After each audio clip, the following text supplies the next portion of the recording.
A Guide to the Good Life, The Ancient Art of the Stoic Joy by William B. Irvine, read by Avicenna. Part 1. The Rise of Stoicism. 1. Philosophy takes an interest in life. There have probably always been a philosopher in some sense of the word. They were those individuals who not only asked questions such as where did the world come from, where did the people come from, and why are there rainbows, but more important, went on to ask follow-up questions. When told, for example, that the world was created by the gods, these proto-philosophers would have realized that this answer didn't get to the bottom of things. They would have gone on to ask why the gods made the world, how they made it, and most vexatiously, to those trying to answer their questions, who made the gods. However, and whenever it may have started, philosophical thinking took a giant leap forward in the 6th century before century. We find Pythagoras on 570 until 500 before century, philosophizing in Italy. Tells 636 until 546 before century, Anaximander 641 until 547 before century, and Heraclitus 535 until 475 before century in Greece, Confucius 551 until 479 before century in China, and Buddha 563 until 483 before century in India. It isn't clear whether these individuals discovered philosophy independently of one another, nor is it clear which direction philosophical influence flowed, if it indeed flowed. The Greek biographer Diogenes Laertius, from the vantage point of the 3rd century AD, after over an eminently readable but not entirely reliable history of early philosophy, according to Diogenes, early Western philosophy had two separate branches. One branch, he calls it the Italian branch, began with Pythagoras, and evolved through the various successors of Pythagoras will ultimately come to Epicurus, whose own school of philosophy was a major rival to the Stoic school. The other branch, Diogenes calls it the Leonian branch, started with Anaximander, who intellectually and pedagogically begat Anaximenes, who begat Anaxagoras, who begat an Archelaus, who finally begat Socrates on 469 until 399 before century. Socrates lived a remarkable life. He also died in a remarkable death. He had been tried for corrupting the youth of Athens and other alleged misdeeds, found guilty by suspicion of citizenship, and sentenced to die by drinking poison hemlock. He could have avoided the punishment by throwing himself on the mercy of the court, or by running away after the sentence had been handed down. His philosophical principle, though, will not let him to do these things. After his death, Socrates' many followers not only continued to do philosophy but attracted followers of their own. Like Plato, the best known of his students founded the school of philosophy known as the Academy. Aristippus founded the Cyrenaic school. Euclides founded the Megarian school. Plato founded the Elean school, and the Antisthenes founded the Cynic school. What had been a trickle philosophical activity before Socrates became, after his death, a veritable torrent. Why these explosions of interest in philosophy take place? In part because Socrates has changed the focus of philosophical inquiry. Before Socrates, philosophers were primarily interested in explaining the world around them and the phenomena of that world. In doing what we would now all call science, although Socrates studied science as a young man, he abandoned it to focus his attention on the human condition, as the Roman orator, politician, and philosopher Cicero put it. Socrates was the first to call philosophy down from the heavens and set her in the cities of men, and bring her also into their homes and compel her to ask questions about life and morality and things good and evil. The classicist Francis MacDonald Cornford describes Socrates' philosophical significance in similar terms. Pre-Socratic philosophy begins with the discovery of nature. Socratic philosophy began with the discovery of man's soul. Why does Socrates remain an impressive figure 24 centuries after his death? It is not because of his philosophical century of discoveries. His philosophical conclusions, after all, were basically negative. He showed us what we don't know. Rather, it was the extent to which he allowed his way of life to be affected by his philosophical speculation. Indeed, according to the philosopher Louis Inevia in Socrates, perhaps more than in any other major philosopher, we come upon the example of a man who was able to integrate his life, theoretically and speculative concern, into the context of his daily activities. Inevia described him as a fairy tale parodic game of philosophical activity, both in thought and in deed. Presumably, some of those drawn to Socrates were impressed primarily by his theorizing, while others were most impressed by his lifestyle. Plato belonged to the former group. In his academy, Plato was more interested in exploring philosophical theory than in dispensing lifestyle advice. Antisthenes, in contrast, was most impressed with the Socrates lifestyle. The Cynic school he founded as SQ, philosophical theorizing, and focus instead on advising people about what they must do have a good life. It is as if Socrates, on his death, had visions into Plato and Antisthenes, with Plato inheriting Socrates' interest in theory and Antisthenes inheriting his concern with living a good life. It would have been wonderful if these two sons of philosophy had flourished in subsequent millennia, in as much as people benefit from both philosophical theorizing and the application of philosophy to their own life. Unfortunately, although the theoretical side of philosophy has flourished, the practical side has withered away. Under a despotic government, such as that the ancient Persia, the ability to write, read, and do arithmetic was important for government officials, but the ability to persuade others was not. Officials needed to only give order, which those other under their power will unhesitatingly obey. In Greece and Rome, however, the rest of democracy meant that those who were able to persuade others were most likely to have a successful career in politics or law. It was important for this reason that affluent Greek and Roman parents, after a child's secondary education was completed, sought teachers who could develop their child's persuasive ability. This parent might have sought the services of a sophist, whose goal was to teach pupils to win argument. To achieve this goal, sophists taught various techniques of persuasion, including both appeals to reason and appeals to emotion. In particular, they taught students that it was possible to argue for or against any propositions whatsoever, along with developing pupils' argumentative skill. Sophists developing their speaking skills so they could effectively communicate the argument they devised.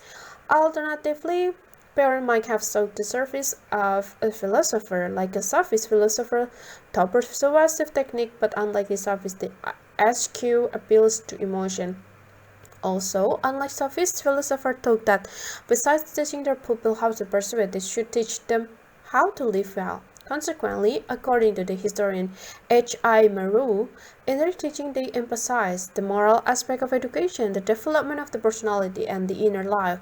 In the course of doing this, many philosophers provide their pupils with the philosophy of life. They taught them what things in life are worth pursuing and how best to pursue them.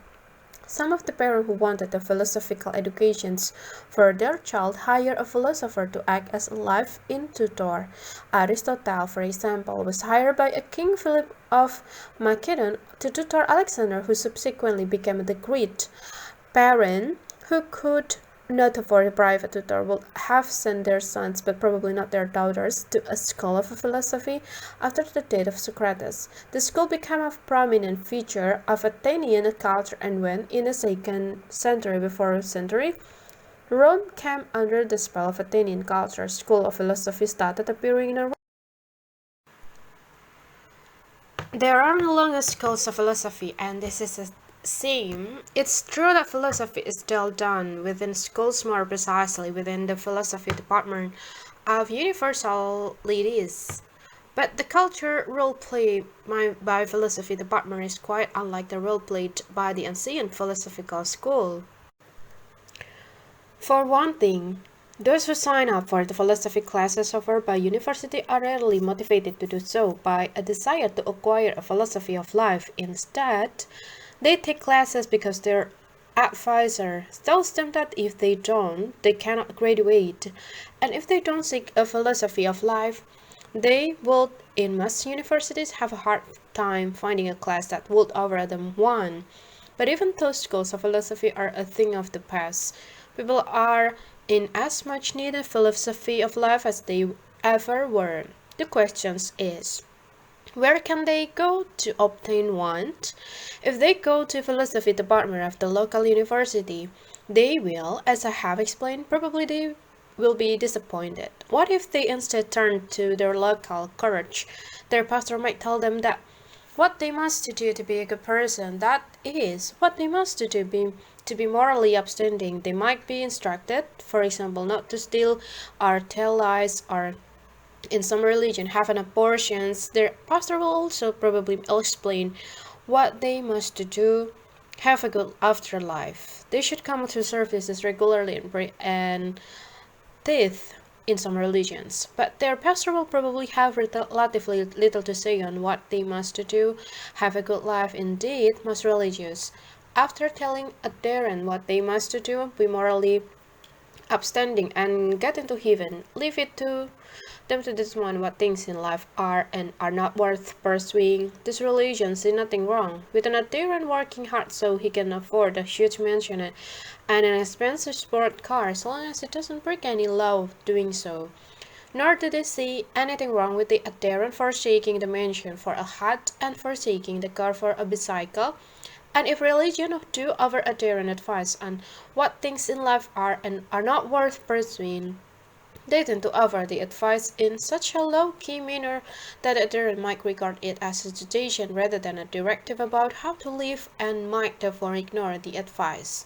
This, one imagines, is why the adherents of the various religions, despite the difference in their religious belief, end up with the same impromptu philosophy of life, namely, a form of enlightenment hedonism. These older Lutherans, Baptists, Jews, Mormons, and Catholics hold different religious views.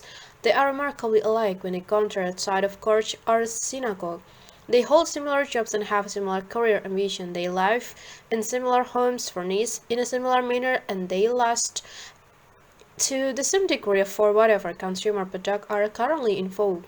It is clearly possible for a religion to require its adherent to adopt a particular philosophy of life. Consider, by way of illustration, the Hatha religion, which teaches its adherent that one of the most valuable things in life is the sense of community. Hatharists are therefore forbidden to own private property, the rationale being that such ownership would give rise to feelings of envy, which in turn would disrupt the sense of community, the huge theorist value. We can, of course, question whether this is a sound philosophy of life. Most religions, however, do not require their adherents to adopt a particular philosophy of life. As long as adherents do not harm others and do not do things to anger God, they are free to live their life as they will. Indeed, if they who treat religion seems both extreme and exotic to most people, it's because they cannot imagine belonging to a religion that tells them how to live their life. What this means is that it is entirely possible these days for someone to have been raised in a religion and to have taken philosophy course in a college but still to be lacking a philosophy of life. What then should those seeking a philosophy of life do? Perhaps their best option is to create for themselves a virtual school of philosophy by reading the works of philosophers who ran the ancient school. This, at any rate, is what, in the following pages, I will encourage readers to do. In ancient Greece, when school of philosophy were still a prominent feature of the cultural landscape, there were any number of schools to which parents could send their children. Suppose we could travel back in time to 300 before century and take the thinking person walking to our Athens. We could begin our tour in the Agora, where Socrates a century earlier had philosophized with the citizen of Athens. On the northern side of the Agora, we would see the Stoa Poikile, our painted porch, and holding forth there might be Zeno of Citium, the founder of the Stoic school of philosophy. This porch was actually a colonnade decorated with murals. As we walk through Athens, we might come across the cynic philosopher Crates, whose school of philosophy Zeno had once attended. Heading northwest and living in the city of Deep Pilon Gate, we would come to the garden of the Epicureans, presided over by Epicurus himself, whereas the painted porch was in an urban setting. With Stoic lecture periodically interrupted, one imagines by noise from the street or the comment of passers-by. Epicurus' garden had a distinctly rural feel. The garden was in effect a working garden in which the Epicureans grew their own vegetable. Continuing toward the northwest, about a mile from the Agora, we would come to the Academy, the school of philosophy founded by Plato in 387 before century, a bit more than a decade after the death of Socrates. Like Epicurus' garden, the Academy would have been a striking place in which to philosophize. It was a park-like retreat, furnished with a walk and fountain. On the academic ground were buildings paid for by Plato and his friends. Holding forth there in 300 before century might be Polemo, who had inherited the position of master of the school. The Stoic philosopher Zeno, as we shall see, attended the Polemo school for a time. Doubling back, going through the city again, and exiting the city gates into the eastern suburb of Athens, we would have come to the Lyceum. In this wooded area near a shrine to Apollo Lycaeus, we could see the peripatetic disciples of Aristotle walking and talking, and at the end of the group might be Theopratus. But this is only the beginning of the educational option open to unseen parent besides the school mentioned in connection with our walking tour. There were the Cyrenaic, skeptic, Megarian, and alien school mentioned earlier, to which we can add several other schools mentioned by Diogenes Laertius, including the Eretriad, Anicerarian, and Theodorian. Oh, I don't know what their name really is.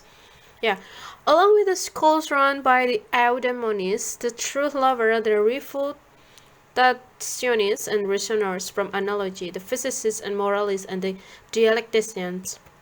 As it to happen, young men, and really young women, were not the only ones to attend school of philosophy. Sometimes fathers studied alongside their sons. In other cases, adults attend a school's lecture by themselves. Some of these adults were simply interested in philosophy. Perhaps they had attended a school as yet and now sought continuing education in the philosophy of life taught by that school. Other adults taught, never having belonged to a school, might have attended its lecture as a guest.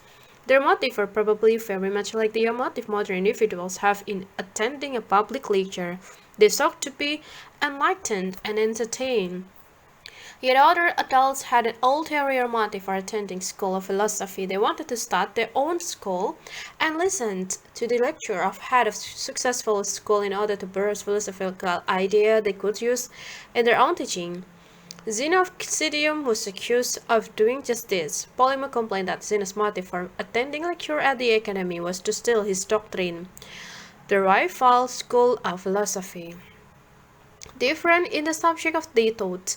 The early Stoics, for example, were interested not only in the philosophy of life, but in physics and logic as well, for the simple reason that they taught this area of study were inherently entwined. The Epicureans shared the Stoic interest in physics, but they don't likewise share their interest in logic. The Cyrenaic and Cynic were interested in neither physics nor logic, and their school, all one was taught, was a philosophy of life.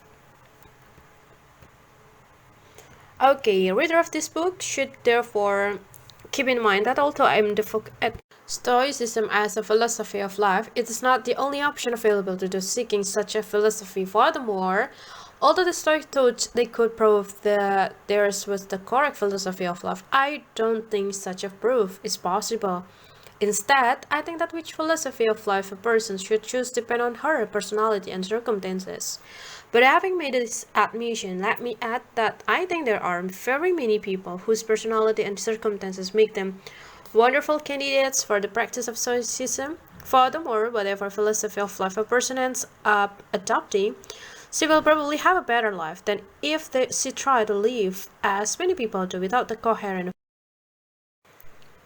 2. The first Stoic, Zeno, 333 to 261 before century, was the first Stoic. And by Zeno, I mean Zeno of Citium, not to be confused with the Zeno of Ilia, who is famous for a paradox involving a chalice and a tortoise, or with any of the 7 other Zenos mentioned by Diogenes Laertius in his biographical sketch.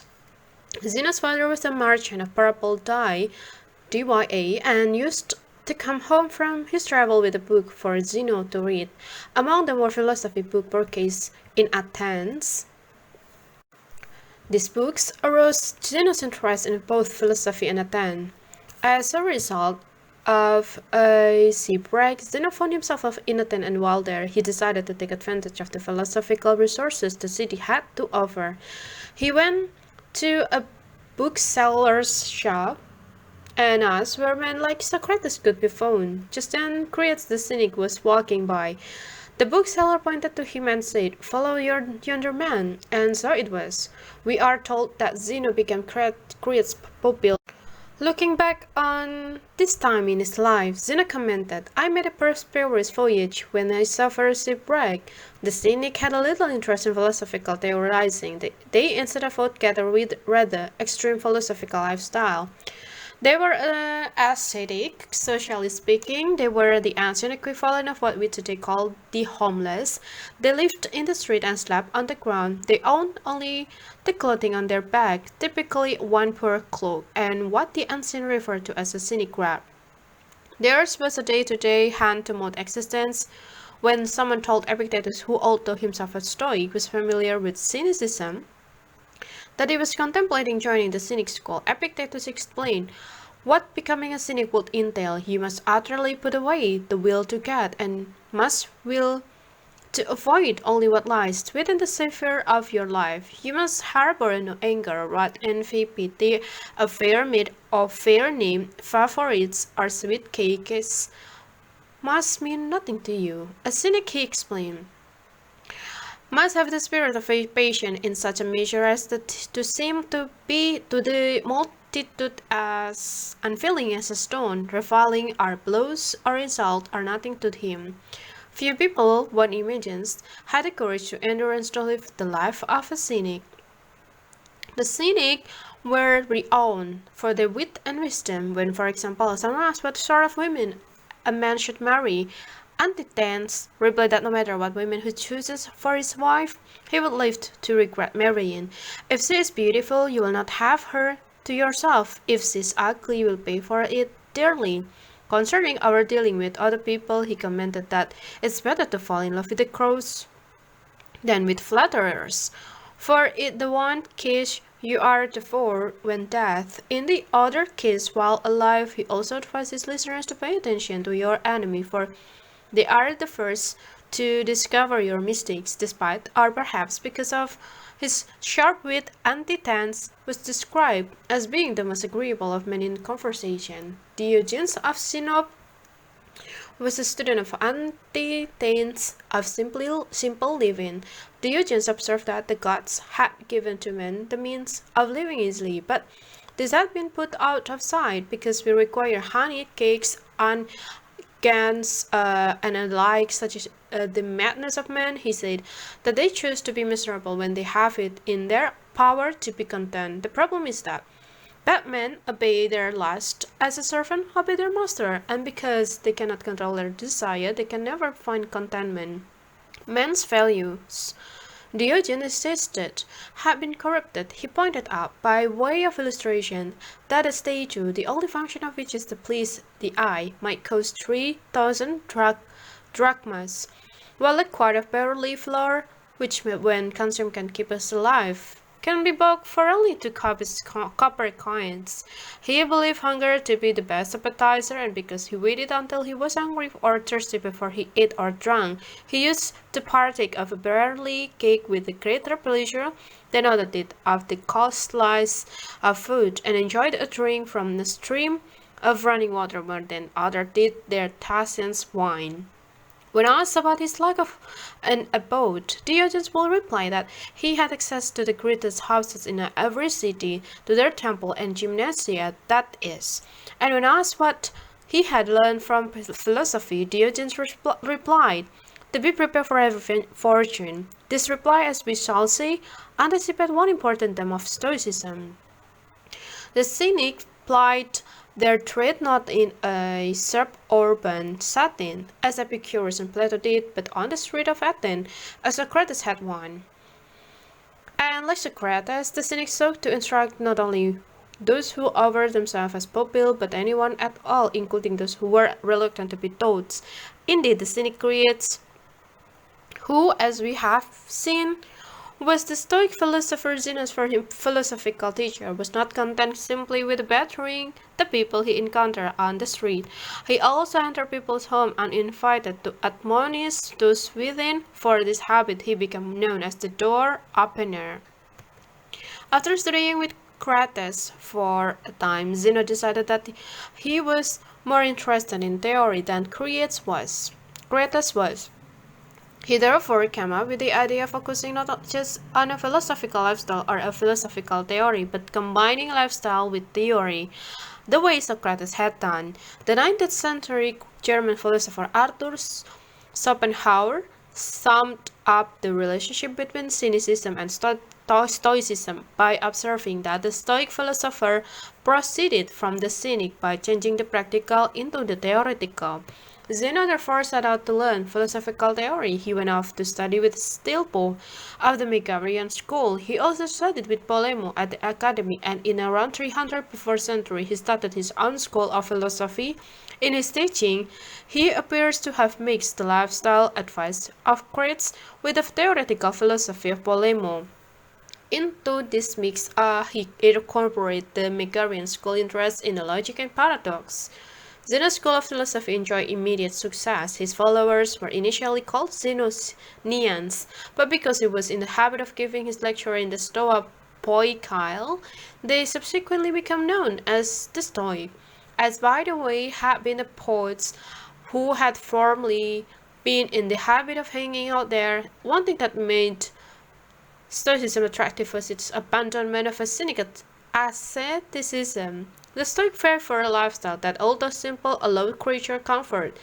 The Stoic defended this abandonment by arguing that if they avoided a good thing, as the Cynics did, they thereby demonstrated that the things in question really were good, were things that if they did not hide them from themselves, they would crave. The Stoics enjoyed whatever good thing happened to be available, but even as they did so, they prepared themselves to give up the things in question. Zeno's philosophy had ethical, physical, and logical components.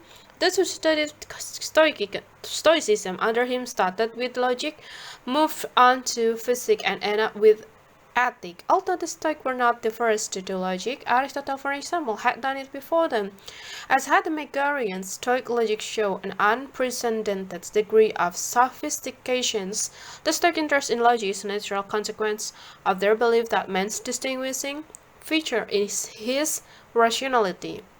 Logic is, after all, the study of the proper use of reasoning. The Stoic became expert on argument form, such as if A, then B, but A, therefore B, or either A or B, but not A, therefore B. These argument forms, which are called modus ponens and modus tollendo ponens, respectively, are still used by logicians. To understand the Stoic interest in logic, it helps to remember that parents send their children to school of philosophy not just so they could learn how to live well, but so they could sharpen their skill of persuasion. By teaching their students logic, the Stoics were helping them develop these skills. Students who knew logic could detect the fallacies committed by others and thereby prevail over them in argument. Physics was the second component of Stoicism, living as they did. In a time without science, Zeno students doubtless appreciated explanation of the world around them, and besides providing explanation of natural phenomena, as modern physics does, Stoic physics was concerned with what we would call theology. Zeno, for example, tried to explain such a thing that as the existence of a nature of the gods, why the God created our universe and its inhabitant, the role of God playing in determining on the outcome of event and the proper relationship between people and the gods. Ethic was the third and the most important component of Zeno's Stoicism. The Stoic conception of ethic, readers should realize, differ from our modern conception. We think of ethic as the study of moral right and wrong. A modern-day ethicist might wonder, for example, whether abortion is morally permissible, and if so, under what circumstances. Stoic ethic, in contrast, is what is called eudaimonistic ethic, from the Greek eu meaning good and daimon meaning spirit. It is concerned not with moral right and wrong, but with having a good spirit, that is, with living a good, happy life, or with what is sometimes called moral wisdom.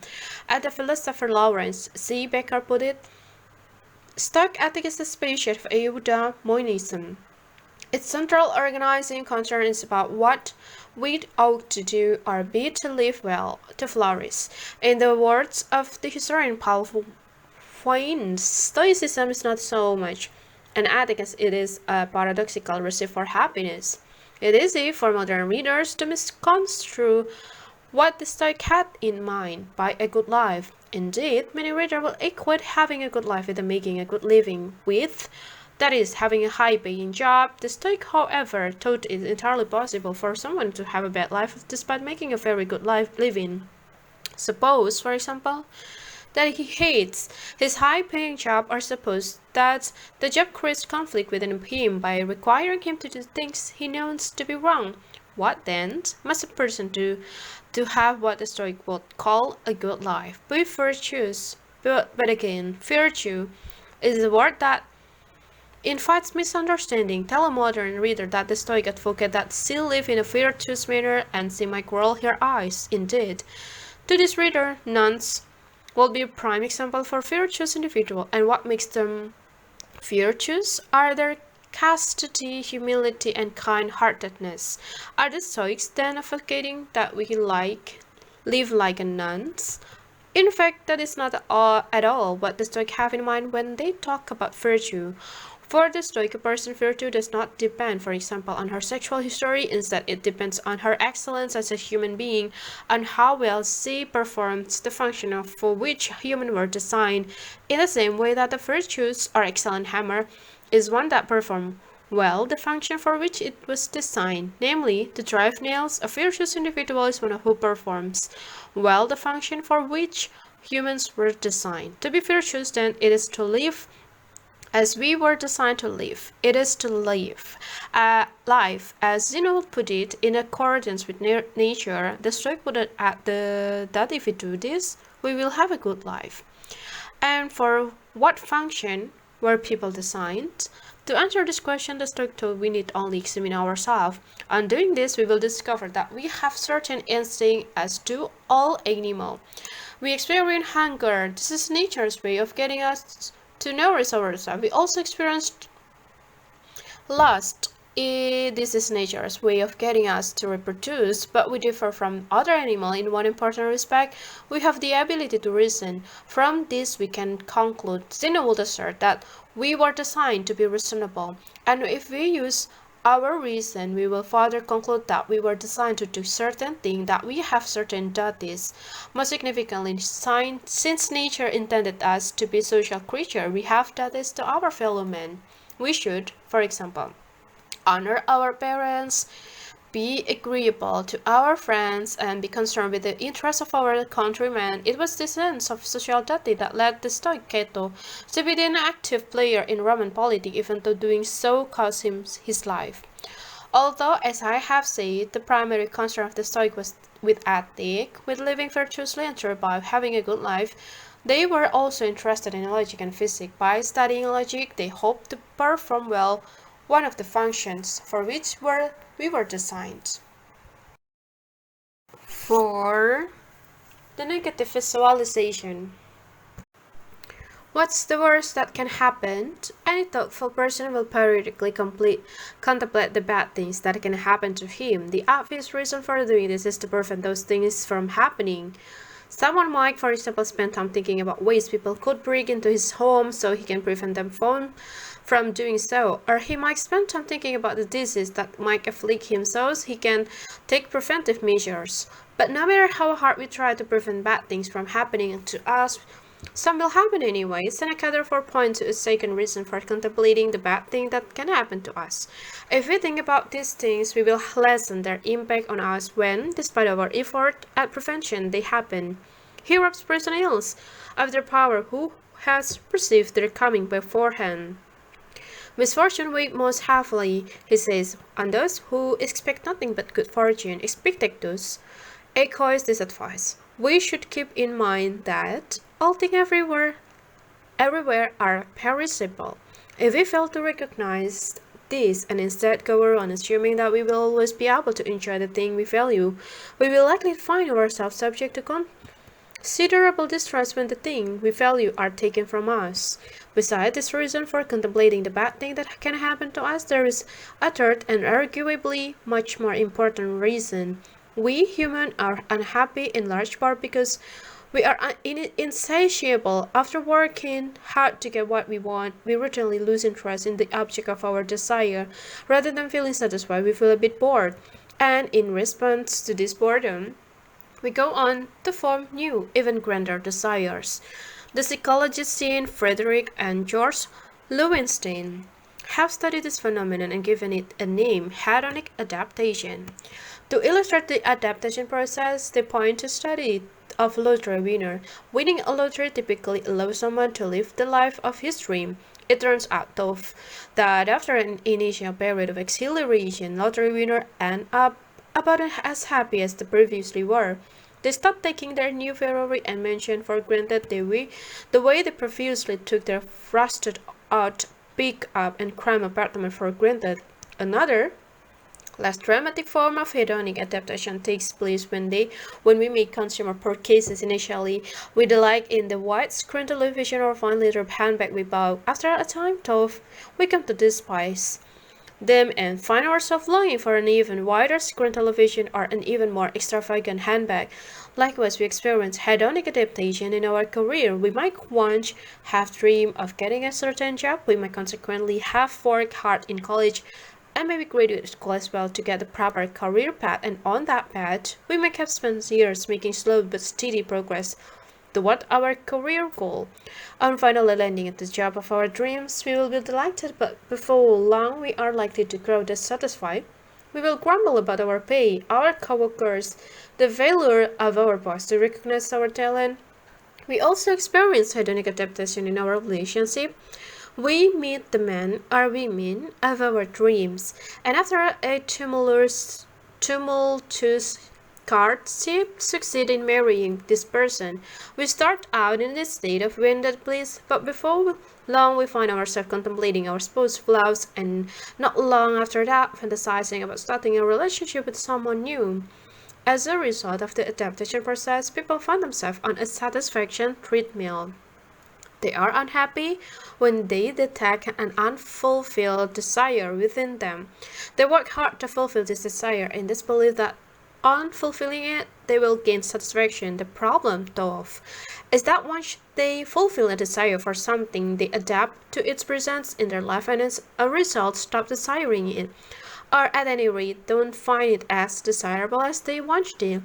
They end up just as dissatisfied as they were before fulfilling the desire.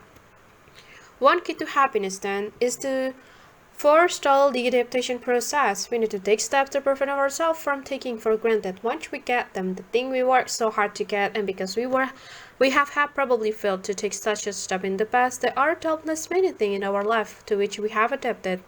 Things that we once dreamed of having but that we now take for granted, including perhaps our spouse, our children, our house, our car, and our job.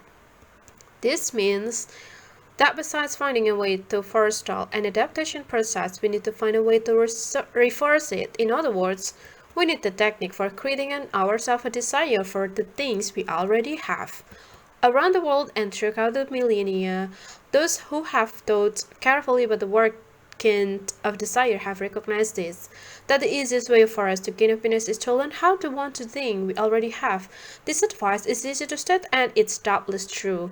The trick is in putting it into practice in our life. How, after all, can we convince ourselves to want the things we already have? The Stoic thought they had an answer to these questions. They recommended that we spend time imagining that we have lost the thing we value, that our wife has left us, our car was stolen, and we lost our job. Doing this, the Stoic thought we make us value our wife, our car, and our job more than we otherwise would. This technique, let us refer to it as a negative visualization, was employed by the Stoic at least as far back as Chrysippus. It is, I think, the single most valuable technique in the Stoics' philosophical toolkit. Seneca described the negative visualization technique in the consolation he wrote to Marcia, a woman who, 3 years after the death of her son, was a grief-stricken as one the day separate him. In this consolation, besides telling Marcia how to overcome her current grief, Seneca offered advice on how she can avoid falling a victim to such a grief in the future.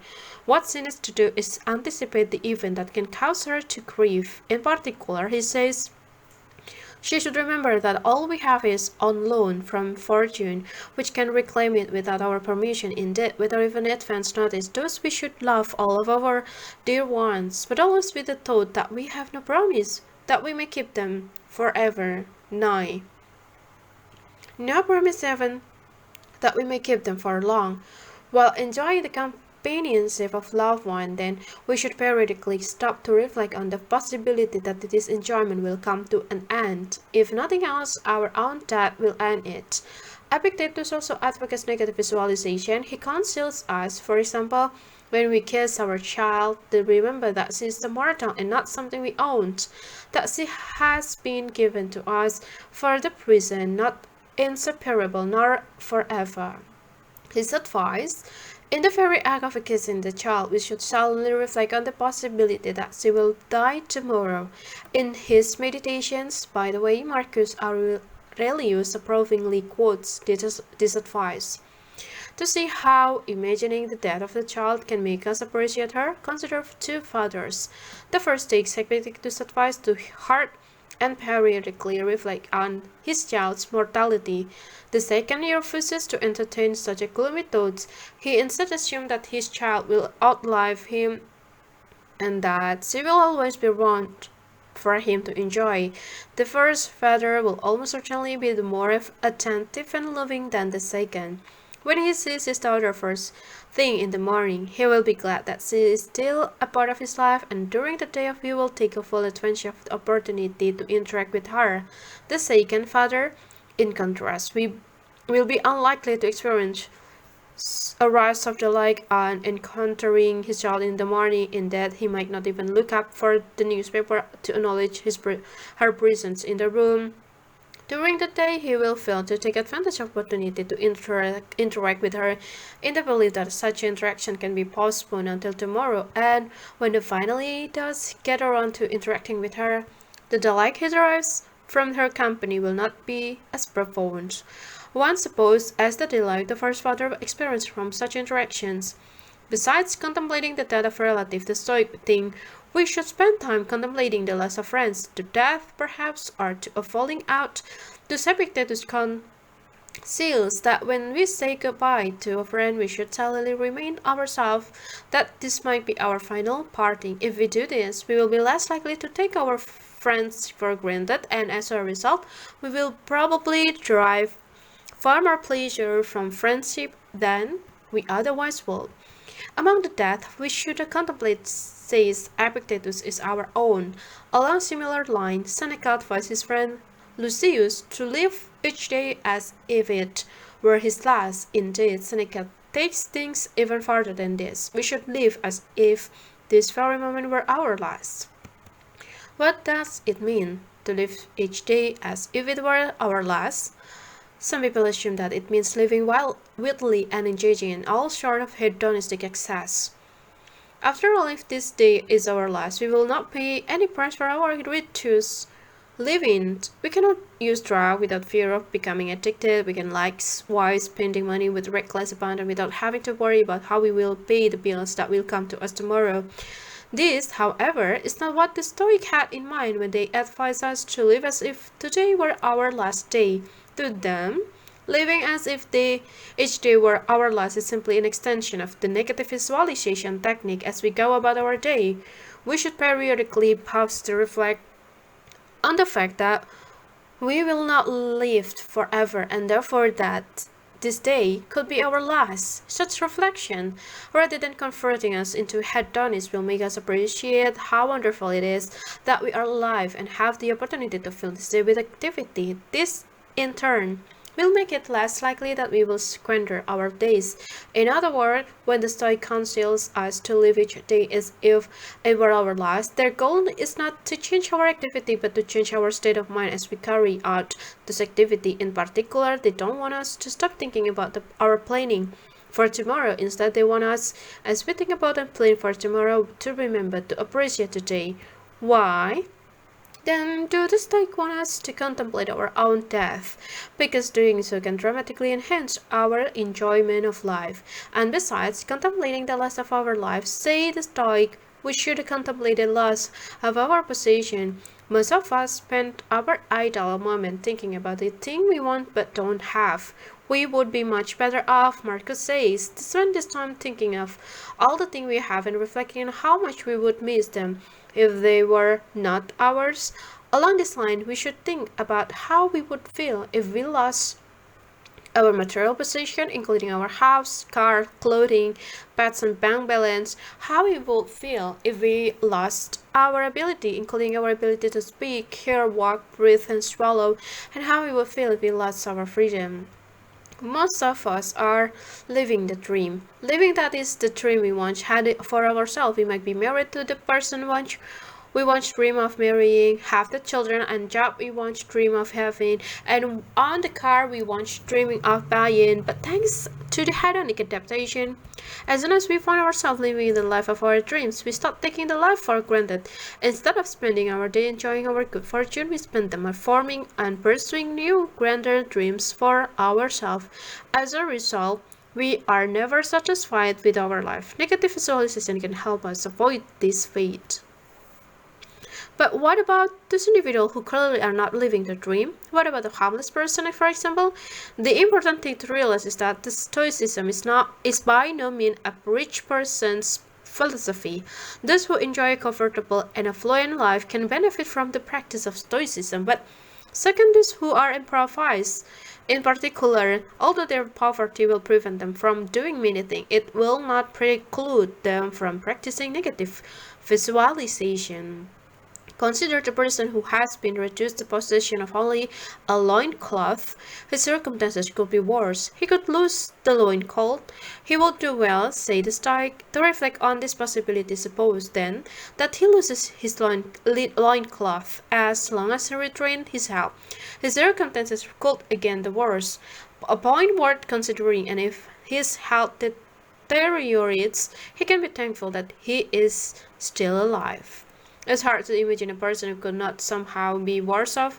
It's therefore hard to imagine a person who could not benefit from the practice of negative visualization. The claim is not that practicing it will make life as enjoyable for those who have nothing as it is for those who have much. The claim is merely that the practice of negative visualization and more generally the adoption of Stoicism can take some of the sting out of having nothing and thereby make those who have nothing less miserable than they would otherwise be.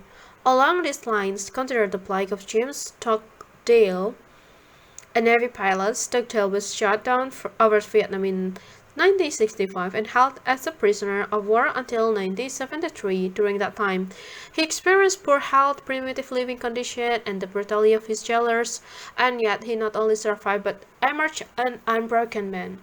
How did he manage it? In a large part, he said, by practicing Stoicism.